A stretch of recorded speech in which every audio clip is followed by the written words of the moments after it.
देश का उभरता हुआ Hindi satellite channel public live है। मैं आपको बता दूं कि हिमाचल में 12 तारीख को मतदान हुआ था और उस मतदान से रिलेटेड मैं कुछ बातें करूंगा, क्योंकि वरिष्ठ पत्रकार हमारे साथ है, सुदीप श्रीवास्तव मौजूद है। पब्लिक लाइव में बहुत बहुत स्वागत है आपका।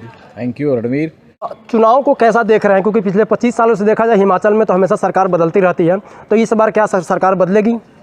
25 ही नहीं, 1985 से लगभग 40 साल होने को आ रहे हैं। हिमाचल प्रदेश की जनता हर बार सरकार बदल देती है।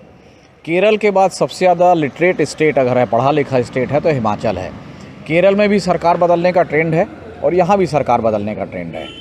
तो इस बार के जो चुनाव हुए हैं उसमें जितना हमने घूमा और पाया है, हमको ये लगता है कि ये ट्रेंड कहीं ना कहीं बरकरार रहने वाला है और उसके पुख्ता कारण ज़मीन पे हैं। वो हैं, रोज़गार का कारण है, महंगाई बहुत बड़ा मुद्दा है, अग्निवीर बहुत बड़ा मुद्दा है, और एक विशेष मुद्दा हिमाचल में है पुरानी पेंशन स्कीम का।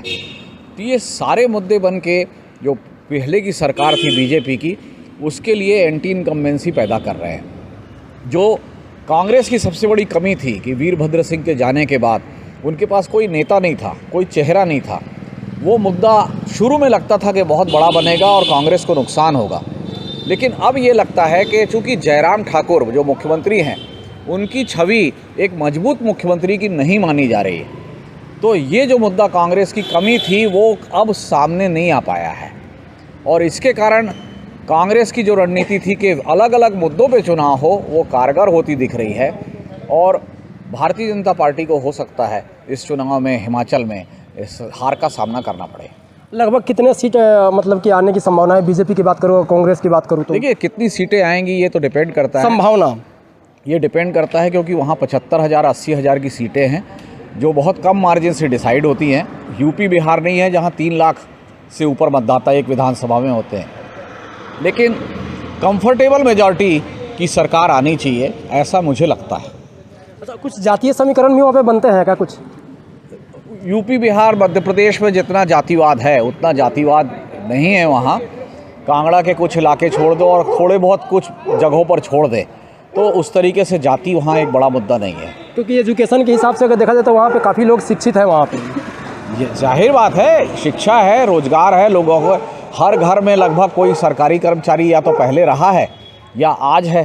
तो हिमाचल बहुत सारे राज्यों से अलग है, और महंगाई और जो बेरोजगारी और अग्निवीर जो मुद्दे हैं, उन मुद्दों के कारण जो प्रधानमंत्री की वोट खींचने की शक्ति थी उसको उन्होंने कमज़ोर कर दिया है। इसलिए प्रधानमंत्री अकेले उस हिमाचल के चुनाव में बीजेपी को पार नहीं लगा पा रहे हैं। अच्छा, बहुत सारे चैनल में किसी में 40 बीजेपी को दिखा रहे हैं, किसी में 45 दिखा रहे हैं। आपको क्या लगता है, क्या संभावना आपको लगता है?